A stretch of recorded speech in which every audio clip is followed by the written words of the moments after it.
अच्छा बोलती है, लेकिन आप कोयल से भी अच्छा बोल सकते हैं। आप कोयल से भी मीठा बोल सकते हैं।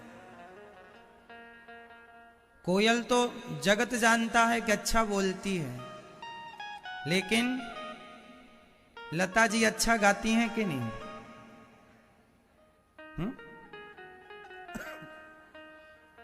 कुछ लोगों की आवाज कितनी अच्छी होती है, कुछ लोगों की भाषा कितनी अच्छी होती है, कुछ लोगों के बोलने का ढंग कितना अच्छा होता है। हाँ या ना? इससे क्या समझ में आता है? हमें लगता है कोयल अच्छी बोलती है, हम कहाँ अच्छा बोल सकते हैं ना। कोयल को लोग कभी कभी सुनते हैं, आपका बोला हुआ आपका परिवार रोज सुनता है, तो आप इतना अच्छा बोला करो कि आपकी सास ये कहने लग जाए कि मेरी बहू तो कोयल जैसा बोलती है।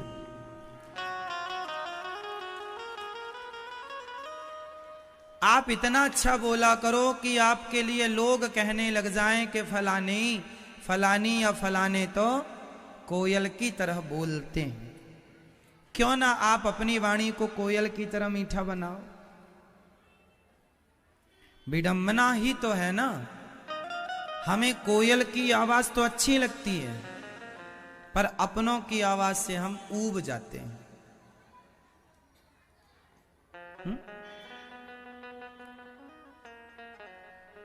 क्योंकि हमें 84 लाख योनियों में मानव का तन सर्वश्रेष्ठ है, मानव की आंखें अच्छी हैं। कहने की बातें हैं कि कोयल अच्छा बोलती है। कोयल एक ही सुर में कूकती रहती है, आप सातों सुर को अपने गले से निकाल सकते हैं।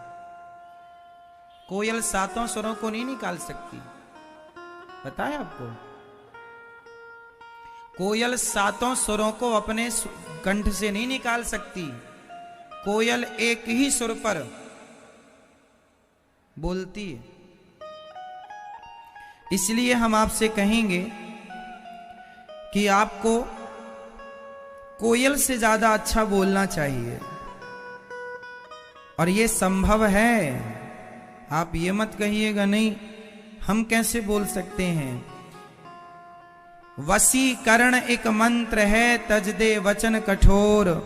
इतनी अभी तक हमें किनारा नहीं मिला।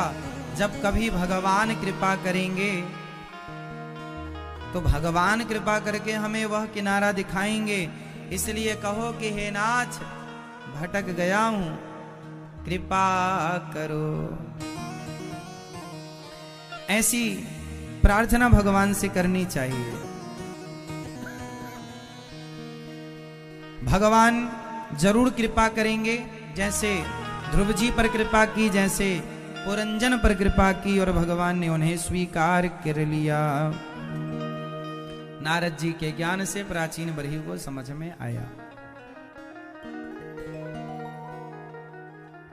अब मनु जी महाराज के दूसरे बेटे की कथा सुनाता हूं, सुनो। मनु जी के दूसरे बेटे का नाम है प्रियव्रत, जिनके वंश में भगवान ऋषभदेव जी हुए, जिनके सबसे बड़े पुत्र श्री भरत जी, जो सब छोड़ के गंडकी के तट पर गए और खूब भजन किया। एक मृग में मन लग जाने से भरत जी को मृग की योनि में जाना पड़ा था। इसलिए मरते समय मन को संभाल लेना, वरना अंते यामति सागति। और फिर मरते समय जिसका मन जहां होता है उसकी गति वही। भरत जी ने तीसरा जन्म मानव का पाया, राजा रघुगण को दिव्य ज्ञान दिया। श्री सुखदेव भगवान ने 28 प्रकार के नरकों का वर्णन किया है। नरक कितने प्रकार के होते हैं? 28। रौरव, महारौरव, कुंभीपाक, अंध्रतामिश्र, कालसूत्र, असिपत्रवन, सूकर मुख, ऐसे 28 नरक होते हैं। जो जैसा पाप करता है वैसे नरक की आपको व्यवस्था कराई जाती है। वहां क्या क्या सुविधाएं मिलेंगी आपको, जानने के इच्छुक हो तो सुना दूं। जो मांस खाने वाले हैं उनको वहां बहुत बड़ी कढ़ाई में तेल उबलता होता है, आपको पकड़ के जीरे की तरह छौंक दिया जाता है। सिर्फ तड़पने की व्यवस्था है वहां, मरता कोई नहीं है और बहुत समय तक तड़पना रहता है। पित्र चाट कर गाय करती है ना, आप उतना नहवा कर भी उस बच्चे को शायद नहीं कर सकते, क्योंकि जन्म लिए बच्चे को आप नहला नहीं सकते ना, सर्दी लग जाएगी, मरने की संभावना। तो गाय उसे क्या करती है, चाट चाट करके निर्मल करती है। जैसे गाय उस बछड़े का सारा दोष चाट जाती है, उसी प्रकार भक्त जो शरण में चला जाता है भगवान की, उसके सारे दोषों को चाट जाते हैं भगवान और उसे निष्पाप कर देते हैं, पवित्र कर देते हैं उस बछड़े की तरह। इसलिए भगवान का एक नाम है भक्त वत्सल। वत्स मीन्स बछड़ा, वत्सला मीन्स गाय। जो बछड़े को चाट करके पवित्र करने वाली गाय है, वही गाय गोविंद आप हैं, जो हम जैसे बछड़ों को चाट चाट कर कोई शुद्ध कर सकता है। तो हे प्रभु आप कर सकते हैं, वरना हम अपने पाप को धो सकें ऐसी सामर्थ्य हम में क्या? आप अपने आप को निष्पाप कर सकते हैं?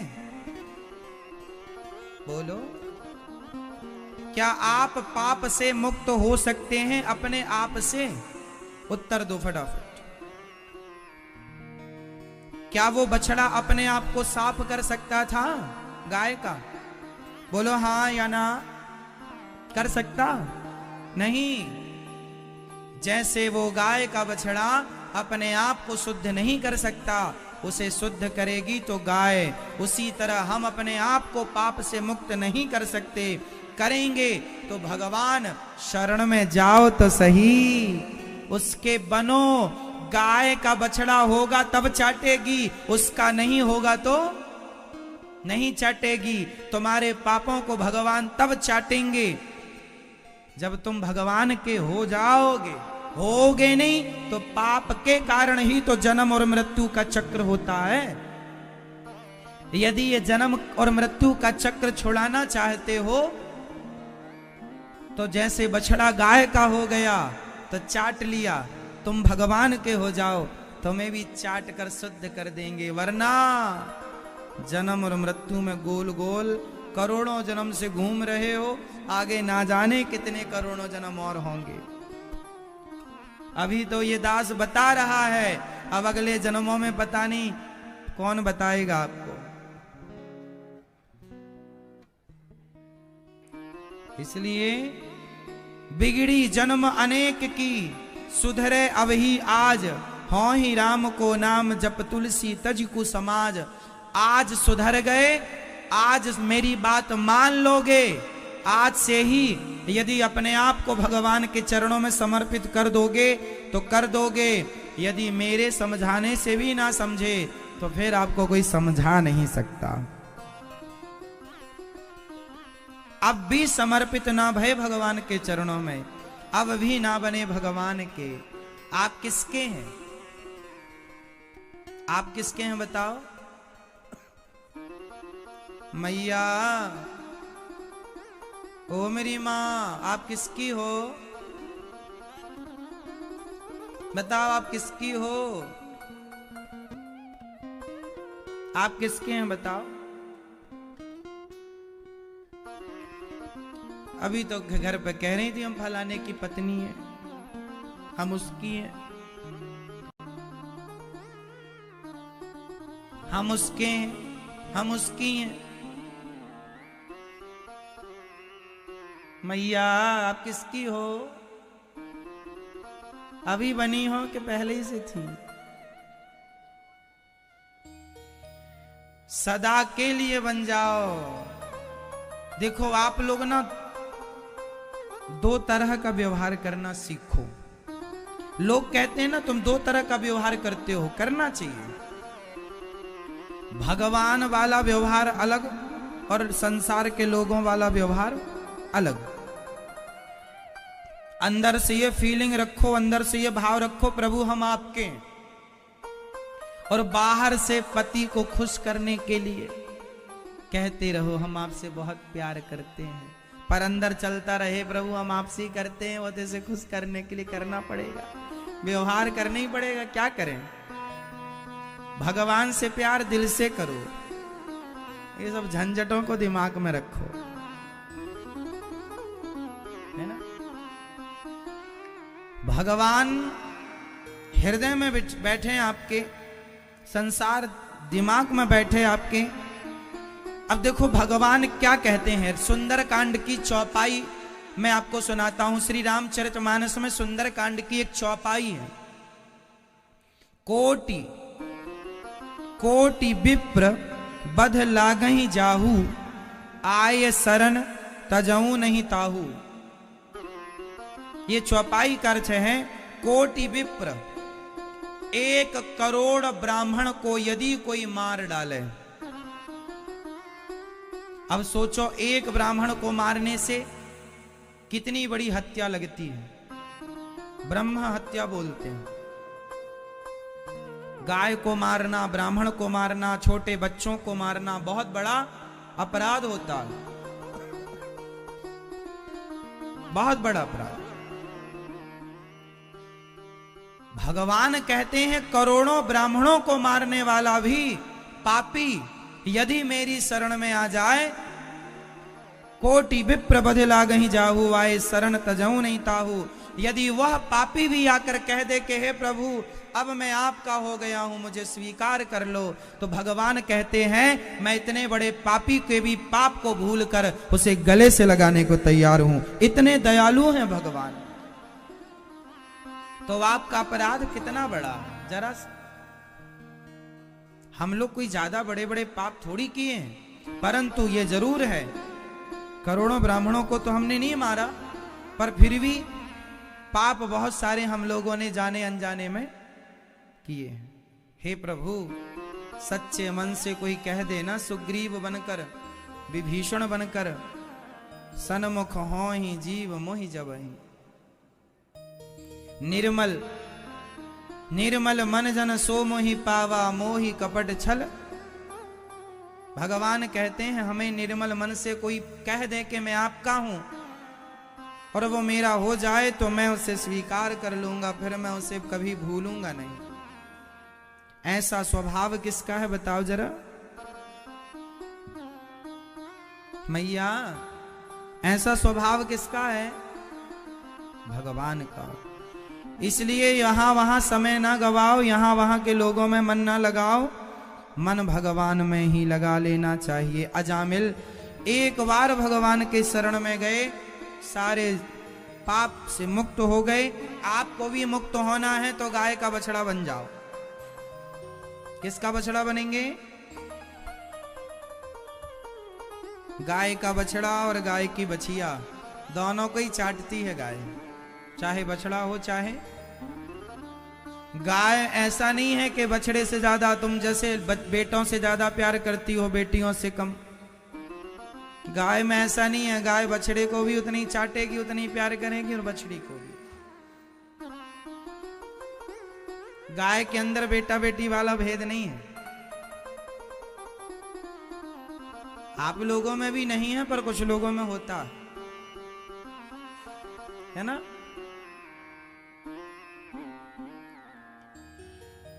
इसलिए एक बार अजामिल की मुक्ति हुई, 88 साल की उम्र में उसने ये किया। अंत में भगवान यम पार्षदों ने उन्हें और वक्त दिया, समय दिया। जब 100 साल के हो गए अजामिल, 12 साल तक और खूब भगवान का चिंतन किया। उसके बाद उनकी परम सदगति हुई, परम गति हुई। एक बार इंद्र ने अपने गुरुजी का अपमान कर दिया। अब गुरुजी नाराज होके चले गए। गुरुजी का अपमान नहीं होना चाहिए, इसका आपको विशेष ध्यान रखना चाहिए। इंद्र के गुरुजी कौन है बताओ जरा, बताओ मैया, आप बताओ इंद्र जी के गुरुजी कौन है? इंद्र के गुरु कौन? नहीं पता? आप बताओ इंद्र के गुरु कौन? देवताओं के गुरु कौन होते हैं? हाँ? कौन मैया? बृहस्पति जी। उन्हीं के नाम से बृहस्पतिवार है। बृहस्पतिवार। तो ये बृहस्पति जी देवताओं के गुरु हैं। देवता एक दिन अपने राजा इंद्र अपने नाच गाने में मस्त थे। गुरु जी आए, खड़े ना भये, सम्मान ना किया, बैठने की जगह ना दी, गुरु जी चले गए। बहुत ढूंढा बाद में इंद्र ने कि मेरे से गलती हो गई, मिल जाओ गुरु जी। गुरु जी नहीं मिले। राक्षसों ने देखा कि भाई देवताओं पर गुरु जी की कृपा हट गई, देवताओं पर अटैक कर दिया राक्षसों ने और जीत लिया। इंद्र मारे मारे फिर रहे हैं, गुरु की कृपा हटी, दुर्घटना घटी। अब इंद्र परेशान। तब उन्होंने विश्वरूप को इमरजेंसी गुरु बनाया। विश्वरूप जी से कहा मेरा दुख दूर करो। उन्होंने नारायण कवच की दीक्षा दे दी। ओम हरिर्विदध्यान मम सर्वरक्षाम न्यस्तांग्रि पद्मः पद्गेन्द्र पृष्ठे दरारी चरमा सिगदे सुचाप पासान् दधानोष्ट गुणोष्टबाहु जले सुमां रक्षतु मत्स्यमूर्तिर् यादो गणेभ्यो वरुणस्य पासात् स्थले सुमायावतु वामनो त्रिविक्रमः खेवतु विश्वरूपः। ये नारायण कवच का पाठ जो करता है, जो श्रवण करता है, उसका सदा मंगल ही मंगल होता है। भागवत जी के 6वें स्कंद के 8वें अध्याय में यह नारायण कवच है। जो पढ़ता है उसका मंगल होता है। भगवान के 24 अवतारों का जिक्र है इस नारायण कवच में। नारायण कवच का पाठ जो करता है, भगवान श्रीमन नारायण स्वयं उसकी कवच बन करके रक्षा करते हैं। कवच के रूप में भगवान ही उसकी रक्षा करते हैं। इसलिए पाठ कर लेना चाहिए, संस्कृत में आवे या हिंदी में आवे, जैसा बने वैसा कर ले।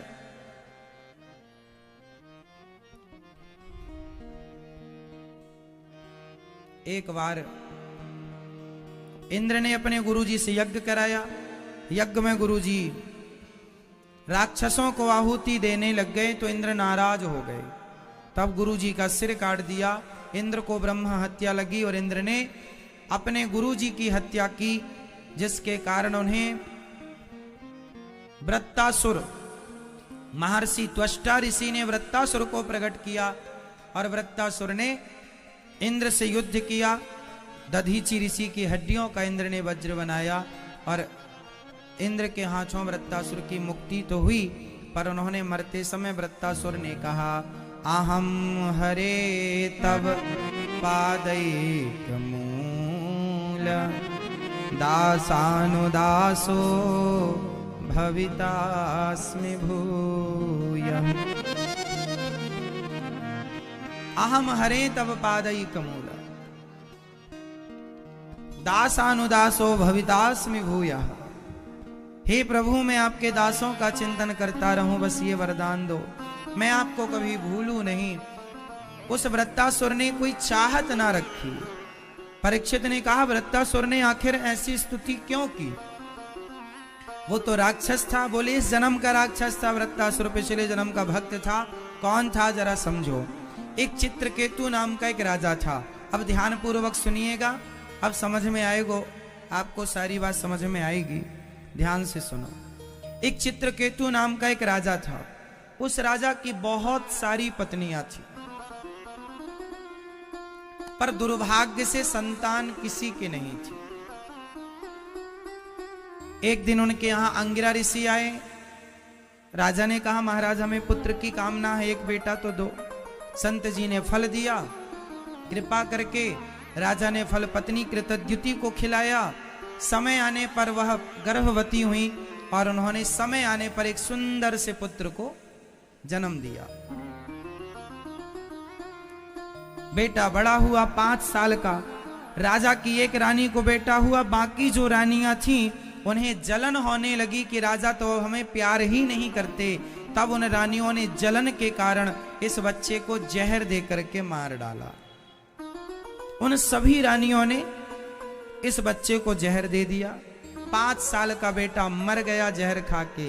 रानी राजा रोने लगे, मेरा बेटा उठा नहीं, देखा तो मरा पड़ा। कोशिश बहुत की, वैद्य बुलाए, सब उपचार कराया, कोई असर नहीं। राजा रोने लगे। तब नारद जी आए। श्री नारद जी ने कहा, महाराज आप रो रहे हैं इतने बड़े राजा होकर, क्या बताएं महाराज, ये पुत्र चला गया, क्या करें हम कि ये वापस आ जाए। नारद जी ने कहा, गया हुआ आज तक कोई वापस आया? महाराज आप तो संत हो, कृपा करो, हमारा बेटा हमें लौटा दो। नारद जी ने कहा, ऐसा नहीं होगा, जाने दो इसे। ना ना महाराज आप दयालु संत हैं, कृपा करो। नारद जी ने कहा, अच्छा ठीक है, मैं इसे जीवित करता हूं। नारद जी ने मंत्र पढ़ के जो उसके ऊपर जल डाला, अभिमंत्रित करके बच्चा खड़ा हो गया। राजा बोले, आ बेटा तुझे गले लगाऊं। उस बेटे ने कहा, खबरदार, आप कौन हैं हमारे? अरे तू हमें जानता नहीं, हम तेरे पिता। पिता? उस बच्चे ने कहा, पिताजी इस संसार में कितनी बार मेरा जन्म हुआ और कितनी बार आपका हुआ, कितनी बार आप मेरे बेटे बने, कितनी बार मैं आपका बेटा बना, किस जन्म का हिसाब रखते हैं? पिछले जन्म में मैं भिखारी था, भीख मांगने आपके द्वार आया तो आपने मुझे गेहूं काटा दिया था, साथ में थोड़ा सा गाय का सूखा हुआ गोबर, ओपले, कंडे दिए थे। मैं ले गया एक नदी के तट पर, सूर्य ढल चुका था, शाम हो चुकी थी। मैंने उन ओपलों पर आग लगा दी, ध्यान दिया नहीं, उन ओपलों में बहुत सारी चींटियां थी, सारी जल के भस्म हो गईं। उसी आग पर मैंने 5 रोटियां बनाई आपके आटे से, और 5 रोटियां भोग लगाकर भगवान जी को खाई। तो आपकी 5 रोटियां खाई तो 5 वर्ष तक आपका बेटा बनकर मैंने 5 रोटियों का हिसाब चुकाया। आपके घर से मुझे कंडों में चींटियां मिली, वही चींटियां इस जन्म में आपकी पत्नी बनकर आई हैं, और आप उन्होंने जहर देकर मुझे इस जन्म में इसलिए मारा क्योंकि पिछले जन्म में मैंने उन्हें आग में जलाकर मारा था। मैंने उन्हें मारा, उन्होंने मुझे मार दिया। वो तो भोग लगाया भगवान जी का, तो एक जन्म में ही सबका हिसाब एक साथ चुक गया, वरना मुझे ये हिसाब चुकाने के लिए ना जाने कितने जन्म लेने पड़ते महाराज। अब मेरा हिसाब चुक गया, जिस कार्य के लिए आया था पूरा हो गया, अब जाने दो। ये छोटी सी कथा आपकी कथा है, हमारी कथा। इस धरती में ना कोई किसी का बेटा है, ना कोई किसी की बेटी है, ना कोई किसी का बाप है, ना कोई किसी की मां है। ये सब व्यवहार है। हमारा हिसाब किताब पुराना, और हम यहां आए हैं, जाएंगे। ये जो हमारी पत्नी है, ये हमारा कोई ना कोई ऋण चुकाने के लिए हमारे साथ है। आपका पति आपका ऋण चुका रहा है आपके साथ। किसी जन्म का किसी से जो ऋण था आपका, वह पत्नी बनकर, पति बनकर, पिता बनकर, पुत्र बनकर, हर व्यक्ति अपना अपना ऋण चुका रहा है। हर व्यक्ति अपना अपना वह कार्य, एक बाप अपने बेटे को उतना ही सुख दे सकता है जितना बेटे ने कभी उस बाप को कभी किसी जन्म में दिया होगा। जो हिसाब हमारा आपसे बाकी, अब देखो, मैंने एक दिन कथा में क्या बोला था कि भाई किसी का पैसा मत खाना।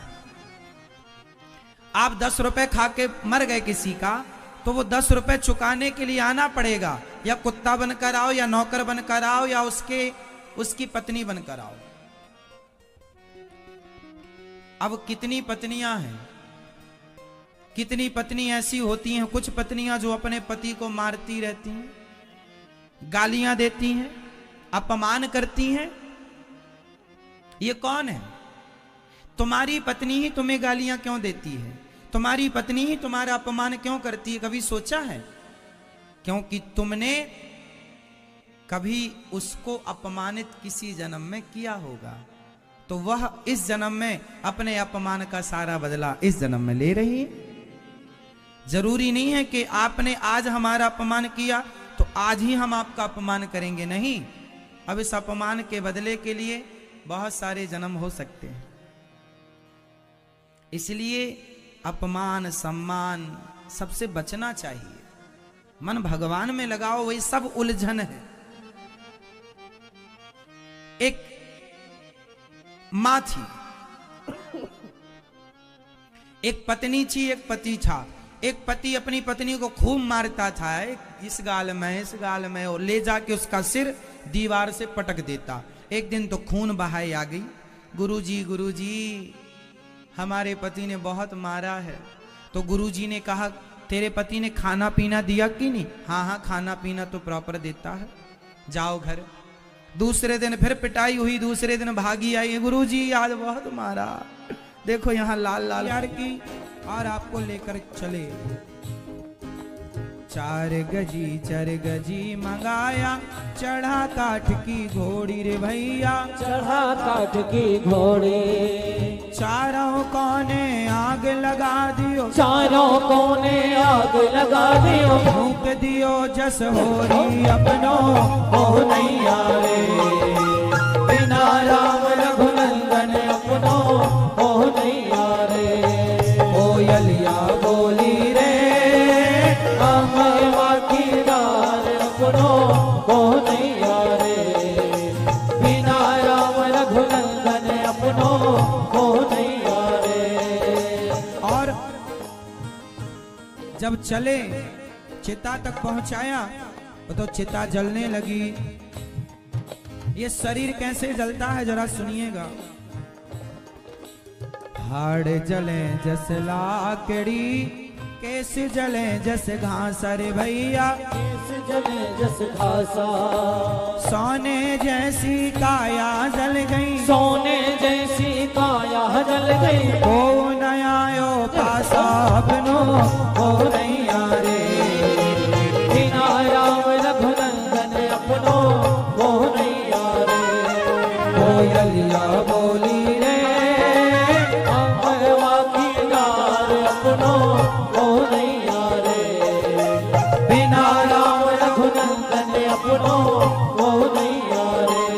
और देह समा गया आग के मुख में, बचा न कुछ भी तेरा रे भैया, बचा न कुछ भी तेरा। पुण्य कमाई किया जो तूने, पुण्य कमाई किया जो तूने, वही बचा अब तेरा अपनो हो नैया रे। बिना राम रघुनंदन अपनो हो नैया रे। कोयलिया बोली रे अमरवा की डार अपनो हो नैया रे। बिना राम रघुनंदन अपनो हो नैया रे। बिना राम रघुनंदन अपनो हो नैया रे। ओ बिना राम रघुनंदन अपनो हो नैया रे। बिना राम रघुनंदन अपनो हो नैया रे। बिना राम रघुनंदन अपनो हो नैया रे।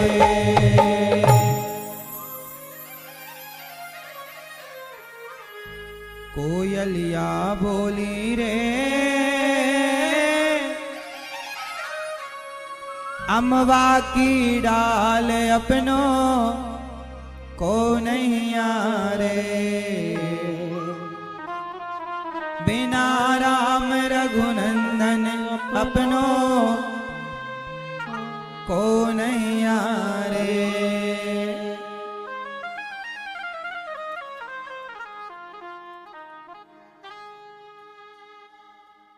मिट्टी चुन चुन घर ये बनाया, कहता था घर मेरा रे भैया, कहता था घर मेरा, तेरा है ना मेरा है यह है चिड़ियों का बसेरा। बड़ा लाड़ प्यार किया हिरण्यकश्यपु ने। क्या पढ़ा बेटा, जरा हमें भी बताओ, क्या पढ़ के आए हो? प्रहलाद जी ने बढ़िया बढ़िया सुना दिया। श्रवणम कीर्तनम विष्णु स्मरणम पाद सेवनम अर्चनम वंदनम दास्यम सख्यमात्म निवेदनम। भक्ति कितने प्रकार की होती है? कितने प्रकार की? कितने प्रकार की भक्ति होती बताओ? इसमें हम कितना कम कर लें कि ठीक उत्तर हो जाएगा? इसमें हम कितना कम कर लें? एक कम कर लें, ये उत्तर सही है। नौ नवधा भगति कहूं तो ही पाही। नवधा भक्ति होती है। भगवान की भक्ति 9 प्रकार की। श्रवणम, भगवान की कथा सुनना पहली भक्ति है। इसलिए हर हाल में ये संकल्प बनाओ, संकल्प लो कि कथा सुनेंगे, थोड़ी ही सही सुना करो, अच्छी बातें सुना करो। इसलिए आप लोग शाम को 7 बजे आज प्रश्नोत्तरी होगी यूट्यूब पर, आप भी अपने प्रश्न कर सकते हैं। और ये प्रश्नोत्तरी का कार्यक्रम यूट्यूब पर चलता है। यूट्यूब पर अनिरुद्धाचार्य नाम का चैनल है, जिस पर आज वर्तमान में 97 लाख लोगों का परिवार जुड़ा हुआ है। आप भी इस परिवार से जुड़ जाएं, औरों को जोड़ें। बहुत जल्दी 1 करोड़ लोगों का परिवार हो जाएगा। देखिए 97,65,000 लोग जुड़े हैं। 97,65,880। आप भी जुड़ जाइए, आप भी चैनल को सब्सक्राइब करके शेयर कर लो और सबको जोड़ो। ऐसे चैनल खुलता है यूट्यूब पर अनिरुद्धाचार्य के नाम से। शाम को 7 बजे प्रश्नोत्तरी होगी। जो भी सवाल आपके मन में आए पूछ सकते हैं, बस आध्यात्म जगत से जुड़ा हो। जो बनता है ये दास आपको बताने की कोशिश करता है।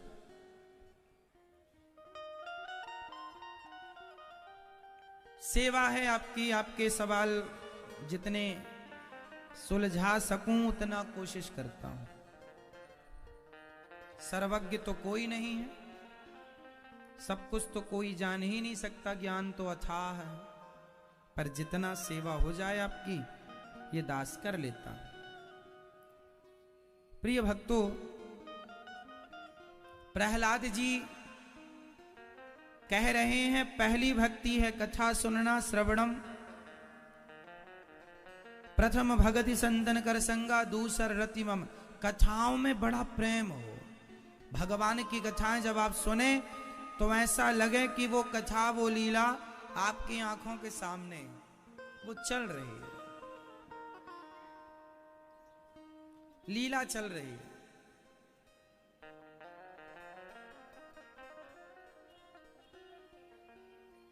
लीला का दर्शन।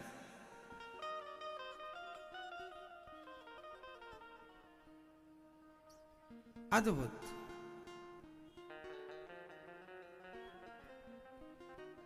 जब आप अच्छे विचारों के, देखो ध्यान, भगवान की लीलाओं में डूब जाना। रात को जब सोया करो ना, तो भगवान का चिंतन करके सोया करो, जिससे आपके सपने में भी एक आपको अच्छी अनुभूति हो, सपने में भी आपको अच्छा अनुभव हो। आज जो रात चली गई, ये बीती हुई रात को मुझे एक सपना आया। ऐसा सपना मैंने देखा, मैंने सपने में गंगा जी को देखा और सपने में मैंने गौ माता को देखा, और गंगा के तट पर यज्ञ की तैयारी होते मैंने सपने में देखी। गंगा देखी, गौ माता देखी और यज्ञ की तैयारी होते देखी। तो बताओ, हम अच्छे विचारों के साथ यदि सो जाएं और सपने में अच्छा फील हो जाए, सपने में अच्छा हमें दृश्य दिख जाए, तो ताजगी के साथ सवेरा जब हम उठते हैं तो एक पॉजिटिविटी के साथ उठते हैं, है ना। इसलिए रात में सोने के पहले सारे गंदे विचारों को डिलीट कर दिया करो। अच्छे थॉट, अच्छे विचारों के साथ, अच्छी कामनाएं, अच्छी भावनाओं के साथ बिस्तर पर सोया करो। भगवान का चिंतन करते, भगवान की कथा लगा लो, मोबाइल पे दूर रख दो। अच्छा, मोबाइल को सिर के नीचे नहीं रखना चाहिए, पता है आपको? तकिए के नीचे मोबाइल नहीं रखना चाहिए। मोबाइल आपसे 2-3 फीट दूर होना चाहिए, कोशिश करो। क्योंकि मोबाइल रात भर आपके आसपास होगा ना, तो जो उसमें सिग्नल मिलते हैं, जो नेट इत्यादि होता है, बहुत सारी आपको आपके मस्तिष्क में, आपके दिमाग में बहुत सारा वो प्रभाव, गलत प्रकार का प्रभाव छोड़ती हैं, जो किरणें होती हैं मोबाइल के। पाद सेवनम श्रवणम कीर्तनम विष्णोः स्मरणम पाद सेवनम अर्चनम वंदनम दास्यम सख्यमात्म निवेदनम। भगवान के हो जाना सबसे श्रेष्ठ भक्ति है। कथा सुनना, कथा को प्रेम से सुनना, भगवान का नाम जपना, भगवान का नाम में, भगवान के नाम में विश्वास रखना, भगवान के भक्तों की सेवा करना, ये सब भक्ति है। इसमें कोई भी भक्ति आ जाए, हम सबका कल्याण है, हम जीव मात्र का कल्याण है, कोई भी आ जाए। एक दिन प्रहलाद जी के मित्रों ने पूछा कि भाई ये बताओ कि तुम भी वहीं रहते हो जहां हम, पर तुम्हें इतना ज्ञान कहां से हुआ?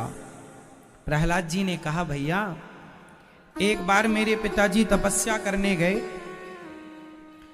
तो मेरी माँ को इंद्र लेकर के चले गए। उस समय मैं अपनी माँ के पेट में था, गर्भवती थी मेरी माँ। इंद्र ने मेरी माँ को मारना चाहा तो नारद जी ने रोका, और नारद जी ने मेरी माँ को खूब उपदेश किया, खूब संस्कार दिए भक्ति के। वह मेरे अंदर आज भी हैं, मैं पेट में बैठा बैठा सुनता रहा।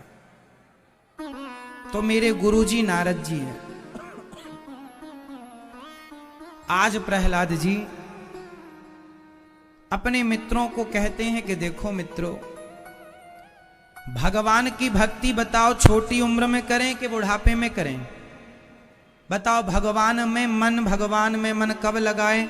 चिंतन भगवान का कब करें? लड़कपन में या बुढ़ापे में? कब करना चाहिए? हाँ, लड़कपन में। लड़कपन में ही करो। बुढ़ापा आएगा इसकी कोई गारंटी नहीं ले सकता।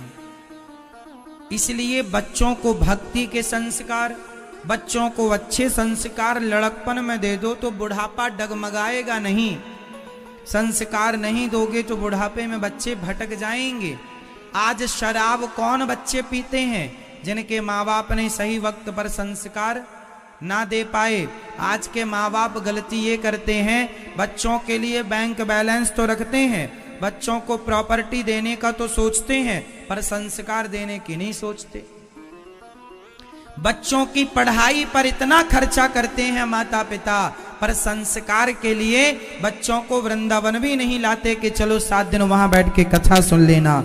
संस्कार के नाम पर माँ बाप बच्चों पर 100 रुपए खर्च नहीं करते, और पढ़ाई के नाम पर लाखों खर्च करते हैं। पढ़ाना जरूरी है, पर मुझे बताओ कि वह पढ़ाई किस काम की जिसको पढ़ने के बाद संस्कार ही ना हो?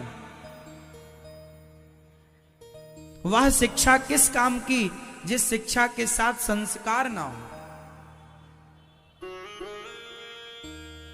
इसलिए शिक्षा जरूरी है, पर शिक्षा से डबल जरूरी, दुगनी तिगुनी जरूरी क्या है? संस्कार जरूरी है। शिक्षा और संस्कार दोनों में अंतर है। बताओ, शिक्षा और संस्कार में क्या अंतर है?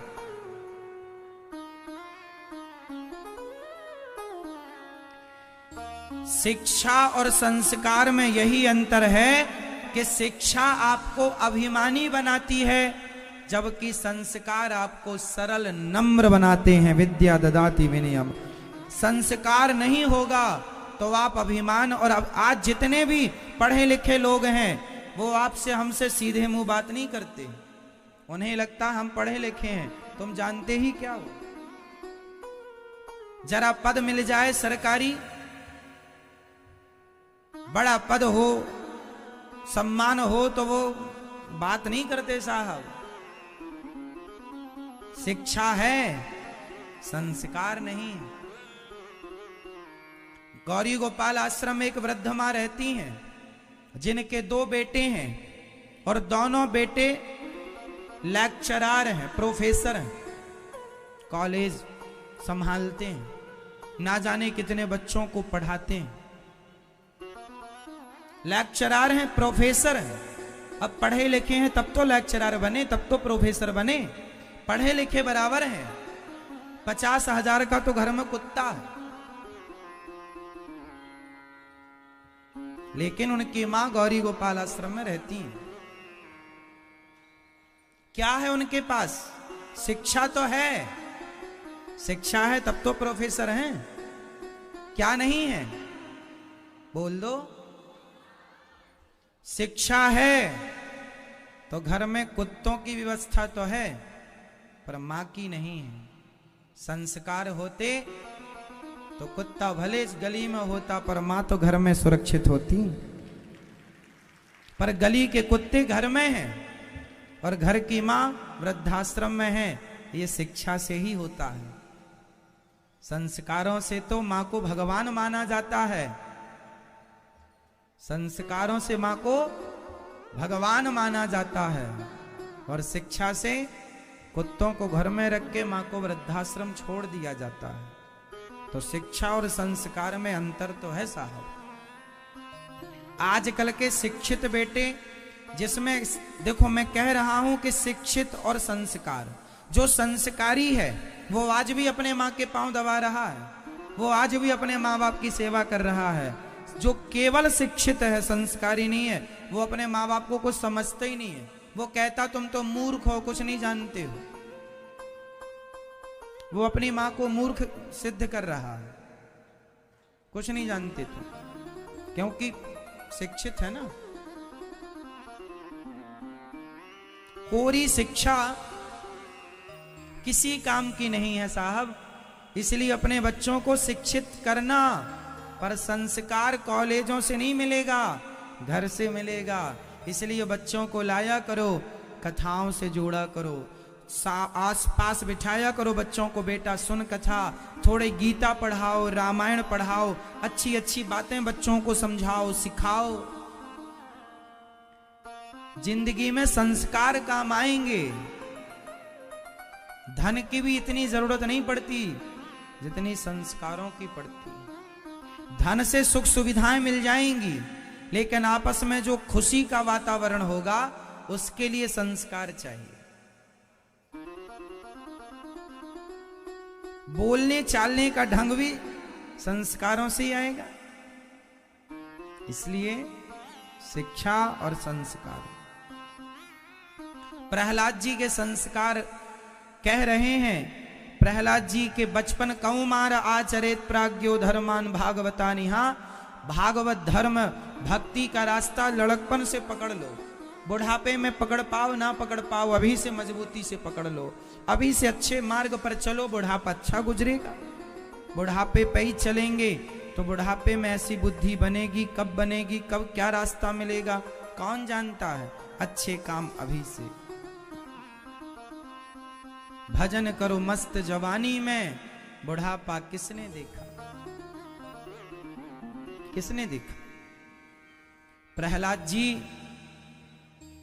अपने मित्रों को समझा रहे थे। दुर्लभो मानसो देहो देहिनाम क्षण भंगुरा।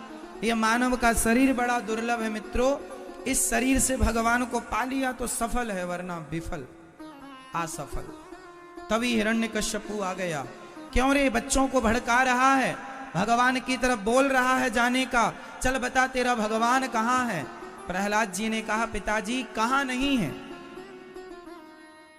न केवलम में भवतश्च राजन सबई बलम बलिनाम चापरेसा। सबके बल, जिस बल से आप गरज रहे हैं वो बल भी भगवान का है। बताओ कहाँ नहीं है। क्या इस खंबे पे भगवान है तेरे? हाँ पिताजी भगवान सब जगह है। क्या इस खंबे पर है? हाँ। इस खंबे पर भी भगवान है, तो मुझे दिखाई क्यों नहीं पड़ रहे हैं?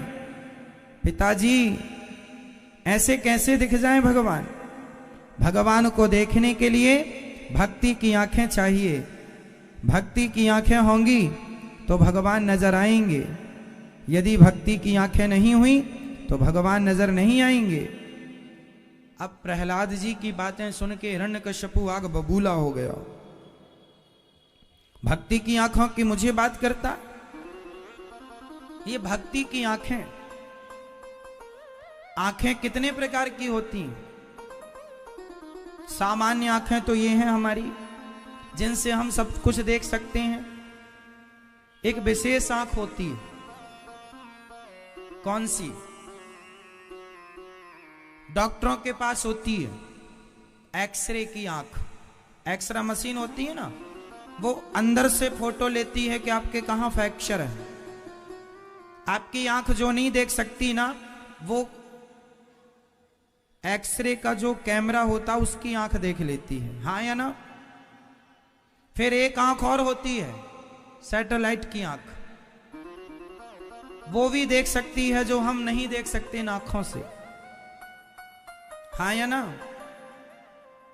आपका पूरा बॉडी चेकअप होता है ना, पूरी बॉडी की फोटो तर जाती है, सिटी स्कैन कहते हैं उसे, और भी कुछ कहते होंगे। सब कुछ एक एक चीजों की फोटो खिंच के आ जाती है ना? तो वो आंख कौन सी आंख है?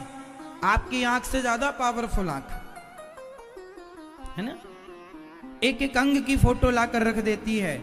जैसे हमारी आंखों से ज्यादा पावर एक्सरे की आंख में है, उससे ज्यादा पावर उन मशीनों में है जो अंदर हड्डियों की नसों की फोटो खींच के ले आती हैं। सैटेलाइट की आंख कितनी प्रभावशाली है, सूर्य की फोटो खींच के ले आती है, चांद की फोटो खींच लेती है,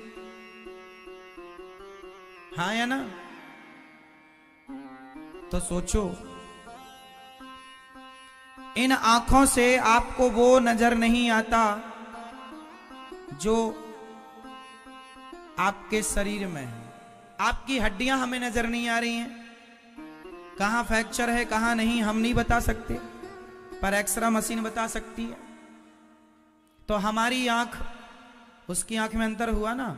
हमारी आंख तो सामान्य चीजें नहीं न देख पाती। अरे बैक्टीरिया को देखना हो ना तो माइक्रोस्कोप की जरूरत पड़ती है, हाँ या ना? सूक्ष्मदर्शी यंत्र एक और आंख होती है जो बारीक से बारीक चीजों को भी देख लेती है, वो भी एक आंख है।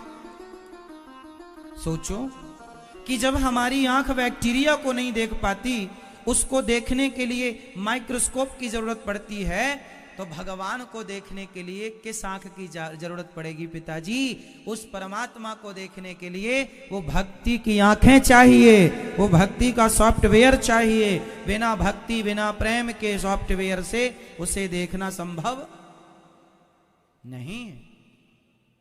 मुझे उपदेश करता है, उठाकर पटक दिया, कहां तेरा भगवान? सब जगह, कैस खंबे पर है, हाँ, जो प्रहार किया हिरण्यकश्यपु ने। प्रहलाद जी ने कहा सब जगह, खंबे को एक घूंसा मारा, एक घूंसे का प्रहार किया हिरण्यकश्यपु ने। प्रहार किया तब तो खंबा चीर करके सत्यम विधातुम निज भृत्य भासितम। भगवान को लगा मेरे भक्त की वाणी, प्रहलाद जी ने कहा है कि इस खंबे पे भगवान है। यदि भगवान को लगा मैं नहीं गया तो मेरे भक्त का वचन झूठा हो जाएगा। सत्यम विधातुम निज भृत्य भासितम व्याप्तिम च भूतेष्व खिलेषु चात्मनः। जो सर्वत्र व्याप्त है वो भगवान प्रहलाद जी के कहने से, प्रहलाद जी के वचनों को सत्य करने के लिए, प्रहलाद जी की वाणी को